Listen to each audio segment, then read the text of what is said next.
இப்போ இது ஃபுல்லாக போட்டு முடிச்சதுக்கப்புறமா என்கிட்ட பெவிகால் டப்பா இன்னும் இல்லாததுனால இந்த மாதிரி ஆயில் கேன் எடுத்திருக்கேன். ஆயில் கேன்லேயும் நான் சந்து கொஞ்சம் பெருசாக்கிட்டு அதுக்குள்ளே தேவையான கலர் பொடியை கொட்டிக்கிறேன்.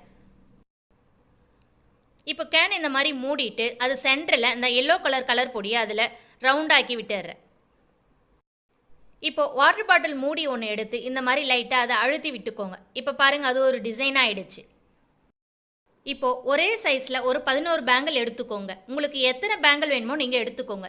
பேங்கிள் எடுத்து இந்த மாதிரி சுற்றி வச்சுக்கோங்க. உங்களுக்கு என்ன டிசைனில் வேணுமோ அதுக்கேற்ற மாதிரி அந்த பேங்கிள்ஸை அரேஞ்ச் பண்ணிக்கோங்க.